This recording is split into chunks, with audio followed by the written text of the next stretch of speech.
여러분 모두에게 주님의 사랑과 평화가 함께 하시기를 빕니다. 이번 주 저는 장례 예배를 인도하고 또 제가 직접 상주가 되는 독특한 경험을 했습니다. 그 시간을 통해 저는 인생의 덧없음과 또 지나간 시간에 대해 많이 생각하게 되었습니다.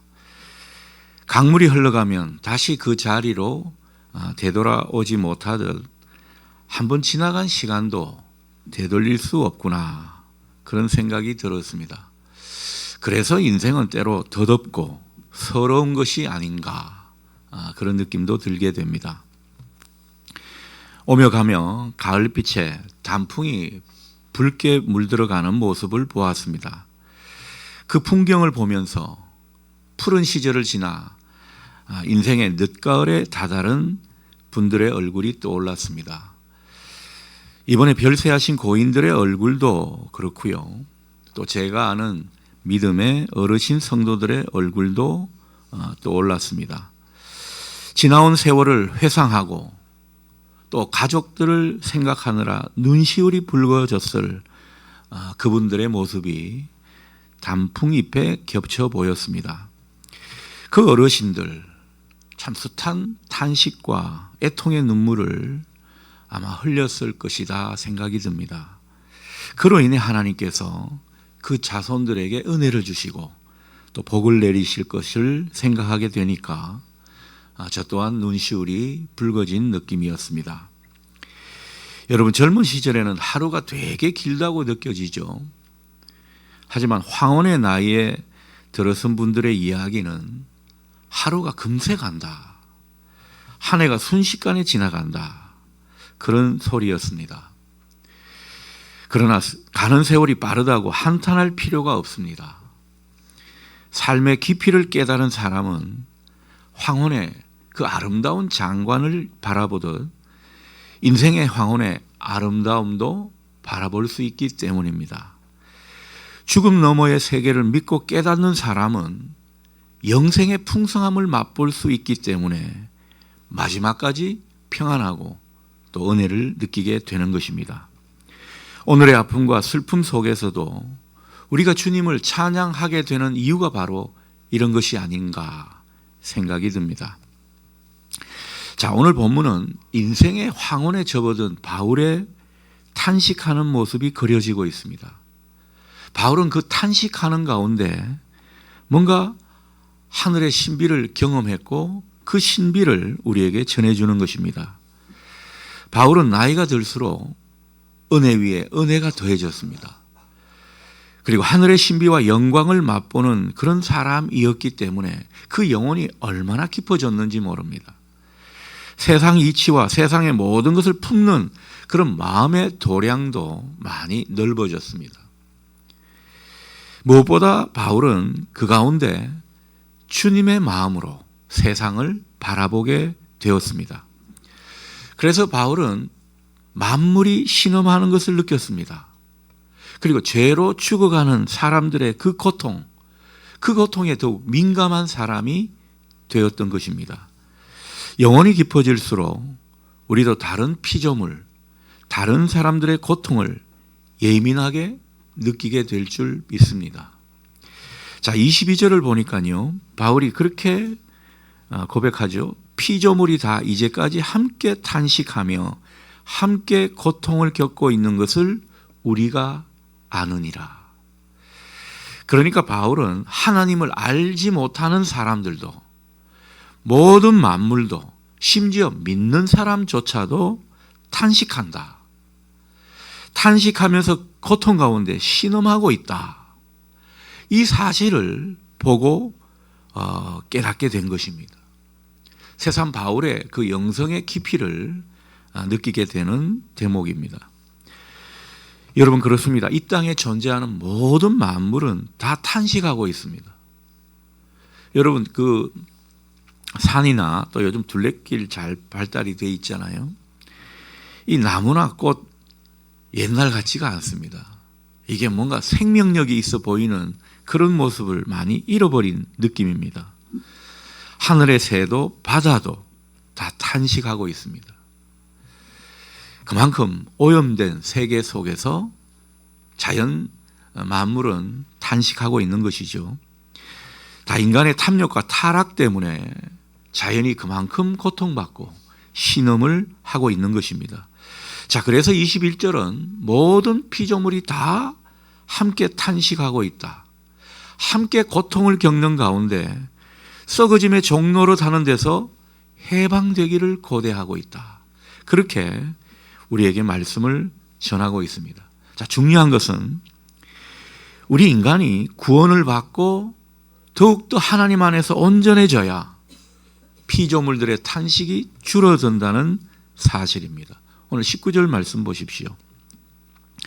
피조물들이 고대하는 것은 하나님의 자녀들이 많이 나타나는 것이다.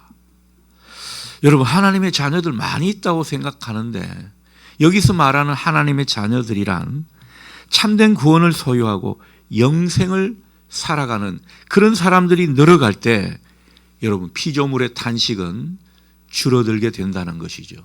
바울의 깨달음이 바로 그것이었습니다. 주님이 가르쳐 주시는 내용이 바로 이런 것입니다. 여러분, 생태계가 파괴되고 환경이 오염되는 까닭이 무엇입니까? 다 사람들이 하나님 마음에서 멀어졌기 때문이죠. 그러나 반대로 하나님 마음으로 돌아오게 되면 그만큼 만물도 신음하고 탄식하는 것이 줄어들게 된다라는 거죠. 우리 믿는 자들이 진정으로 하나님의 마음을 품게 될 때 여러분, 피조 세계에도 소망이 있는 줄 믿습니다. 구원의 길이 열린다라는 것이죠. 하나님을 알지 못하는 불신자들의 탄식도 있습니다. 바울은 그것을 우리에게 또 전해주고 있죠. 바울이 구원을 받고 하나님과 동행하면서 느낀 것은 하나님을 알지 못하는 사람들의 탄식이 얼마나 큰가 하는 것입니다.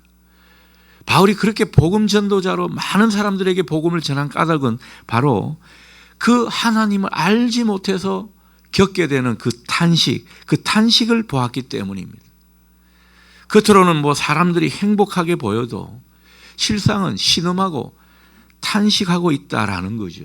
그 내면이 얼마나 공허하고 불안해하는지 모른다라는 겁니다. 여러분, 부자들도 굉장히 불안감이 많더군요. 겉으로는 센 척하지만은 얼마나 그 속에 불안한 마음이 많이 있는지 모릅니다. 지켜야 할 것이 많기 때문이겠죠. 여러분, 세상의 부와 권력, 쾌락이 그 불신자들의 마음을 다 채워주지 못합니다. 그래서 사람들은요, 자기도 모르게 취하고 있는 방법이 뭐냐? 술을 진창 마시는 겁니다. 과도한 취미 생활을 하게 되는 것이죠. 또 충동적인 소비를 막 하게 되는 것입니다. 왜 그렇게 하는 것이죠? 자기 안에 허물을 달래보려고 그렇게 하는 것입니다. 하지만 그게 결국 자기 안에 허물을 달래주지 못합니다. 그래서 그들은 또다시 탄식하게 되는 것이죠.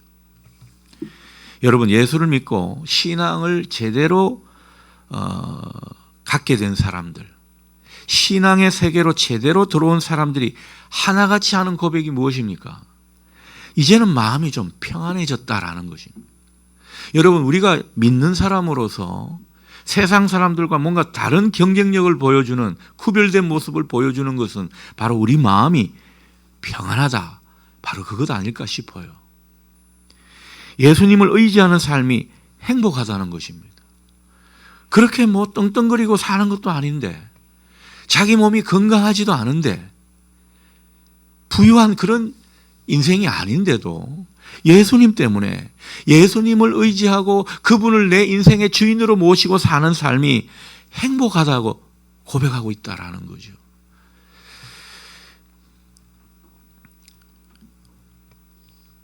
예수를 믿지 않는 사람들은요, 이걸 모릅니다. 그래서 그 사람들은 결국 삶의 고충과 애환이 그 사람들을 더욱더 괴롭히게 되는 거죠. 그 삶의 고충과 애환 때문에 탄식하게 되는 거죠. 그 삶의 고충과 애환을 자기들이 해결할 수 없기 때문에 그만큼 탄식하게 되는 것입니다. 그래서 우리 믿는 사람들이 해야 할 일은 다른 게 아닙니다. 그냥 단순히 예수 믿으시오 전도하는 그런 것이 아닐 겁니다. 그들의 마음을 이해하고 함께 아파하고 긍휼히 여기는 그 모습일 것입니다.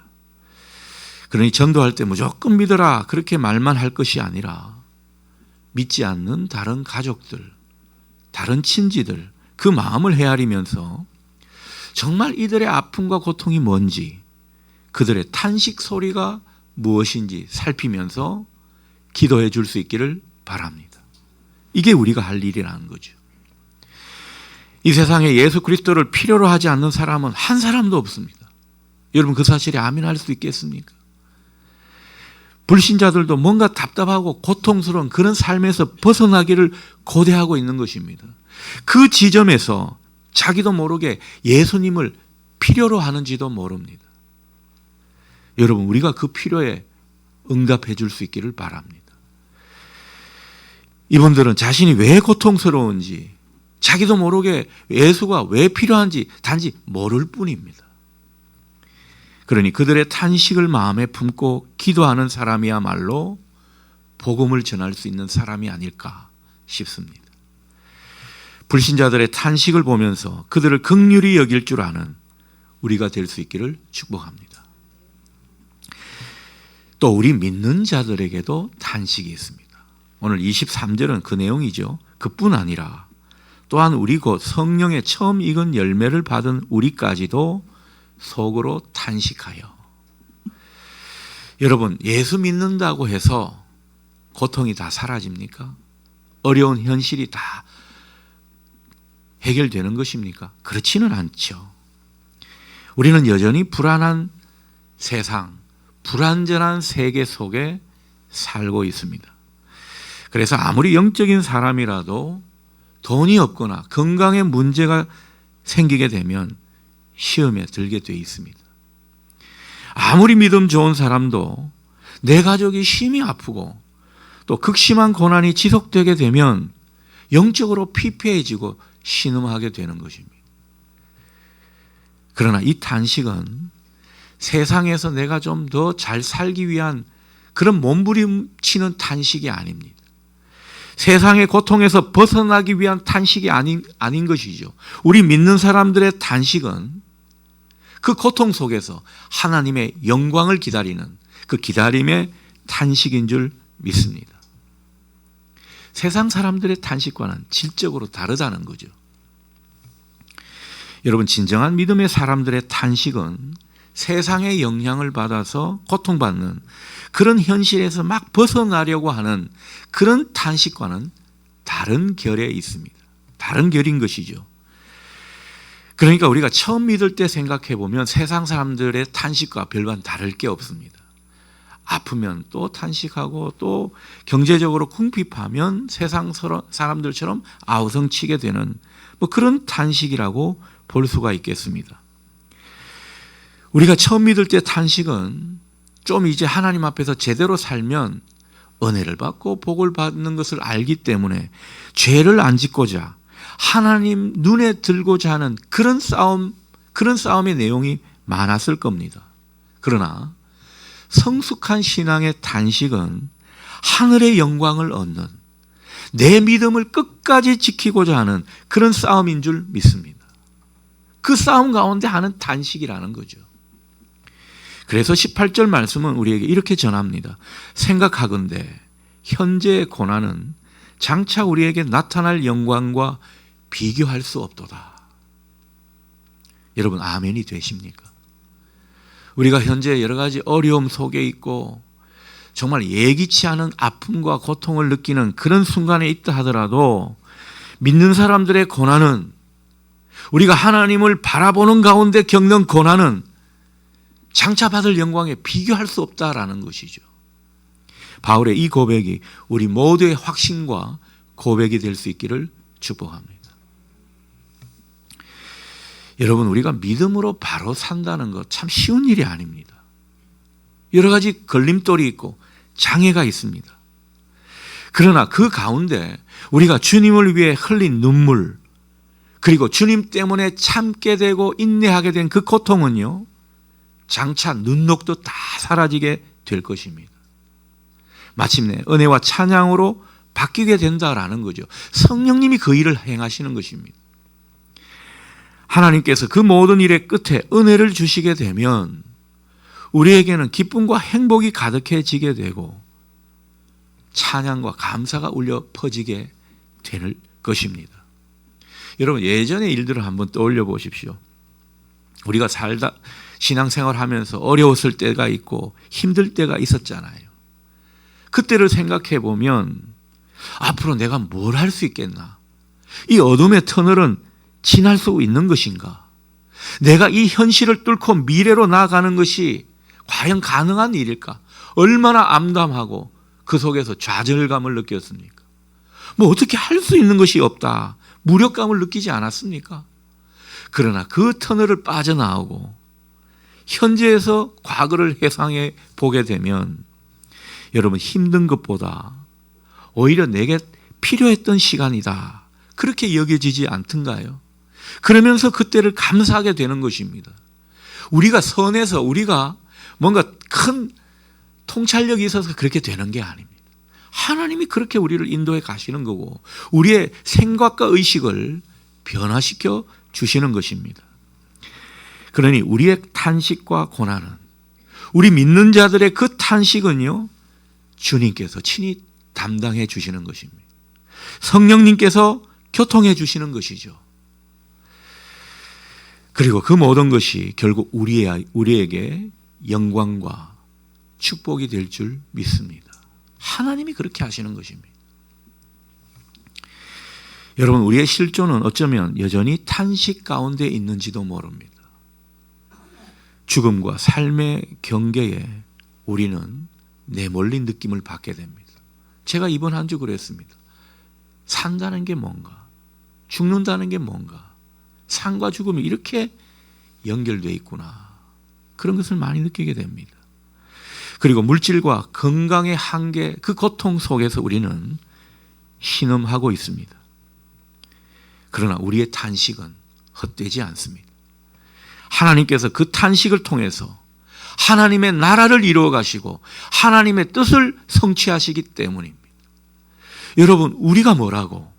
우리가 겪는 그 고통 가운데 탄식하며 기도한다면 하나님께서 이것을 다 사용하셔서 마침내 하나님 나라의 열매를 우리에게 안겨주시리라 믿습니다. 따라서 우리가 고통 가운데 주님의 오심을 기다리며 탄식하는 것은 하나님 나라의 완성을 위한 소망을 갖는 것입니다. 오늘 본문은 그것을 우리에게 말씀해 주고 있습니다. 바울은 25절에서 우리에게 이렇게, 24절 25절에서 이렇게 우리에게 말하죠. 우리가 소망으로 구원을 얻었음에, 25절 보면 우리가 보지 못하는 것을 바라며 참음으로 기다릴지니라. 여러분, 우리는 고난 중에 희망의 꽃을 피우는 사람들입니다. 세상의 고통 속에서 하나님 나라를 기다리며 소망의 노래를 부르는 사람들이 바로 우리라는 거죠. 우리의 탄식은 절망의 탄식이 아닙니다. 기다림과 소망의 탄식인 것입니다. 죽음의 현실 속에서도 주님의 오심을 기다리는 그 사람들이야말로 믿음의 사람들인 것입니다. 한 농부가 봄에 씨를 뿌리고 나서 매일 밭을 살핍니다. 이분은 성격이 좀 급한 분이에요. 며칠이 지나도 아무 변화가 없자 그는 불안해합니다. 이상하다. 분명 좋은 씨를 뿌렸는데 왜 아무 일도 없을까? 그러나 여러분, 실제로는 어떤 것입니까? 그 씨는 땅 속에서 이미 뿌리를 내리고 있는 모습일 겁니다. 그것은 눈에 보이지 않는 것이죠. 단지 우리 눈에 보이지 않을 뿐 생명의 일은 한창 일어나고 있는 것입니다. 가을이 되자 이 농부의 밭은 풍성한 열매로 가득 찼습니다. 그래서야 이 농부는 깨닫게 됩니다. 기다림은 헛된 시간이 아니었구나. 하나님께서 일하시는 시간이구나. 여러분, 우리가 기다림과 소망을 갖고 탄식하는 그 시간은요, 하나님께서 일하시는 시간임을 믿으실 수 있기 바랍니다. 여러분, 우리의 탄식과 기도, 그 탄식과 기도 지금은 아무런 일도 낫게 하지 않습니다. 아무런 일도 일어나지 않습니다. 여러분이 교회 사역을 위해서, 다음 세대 선교를 위해서 여러분이 눈물로 기도하고 뭔가 씨를 뿌린 것 같은데 아무 일도 일어나지 않는 것 같습니까? 그래서 허탈하고 때로는 공허한 느낌이 듭니까? 그렇지가 않습니다. 하나님은 우리 인생의 밭 속에서도 보이지 않게 일하고 계신 것입니다. 여러분, 내 사역, 우리 교회, 그 관점에서 보지 마시고요, 하나님 나라의 완성이라는 큰 틀에서 우리의 사역을 평가하시고 의미를 부여하실 수 있기를 바랍니다. 그러니 우리가 고통 중에 기다리고 고통 중에 기도하는 그 모든 것은 절망이 아닙니다. 하나님의 나라가 자라나는 은밀한 시간인 줄 믿습니다. 그러니 오늘의 현실을 내 힘으로 억지로 바꾸려 하기보다는 인내하며 주님의 마음으로 기다리시는 우리 모두 될 수 있기를 바랍니다. 그 기다림 속에서 우리는 하나님 나라가 곳곳에서 솟아나는 그 모습들을 보게 될 것입니다. 삶의 구석구석에서 주님의 역사와 임재를 느끼게 될 것입니다. 여러분, 소망을 잃지 않는 분들에게 하나님 나라의 새날은 분명히 찾아오는 것입니다. 우리 모두 그 소망의 빛을 품고 기다림 속에서 찬양과 감사를 잃지 않는 우리 모두 될 수 있기를 축원합니다. 아멘. 기도하십시오. 자비하신 하나님, 우리의 삶이 힘들고 고통스러울 때도 주님은 우리 안에서 일하고 계심을 믿습니다. 보이지 않아도, 응답이 늦은 듯해도 우리의 탄식은 헛된 소리가 아니라 주님의 때를 기다리는 소망의 기도임을 고백합니다. 고난 중에도 낙심하지 않게 도와주시고 기다림 속에서 주님의 영광을 보게 해 주옵소서. 오늘의 탄식의 기도가 내일의 찬양과 기쁨이 되게 해 주시고 우리 삶 곳곳에서 하나님의 나라가 드러나게 역사해 주시옵소서. 예수님의 이름으로 기도드립니다. 아멘.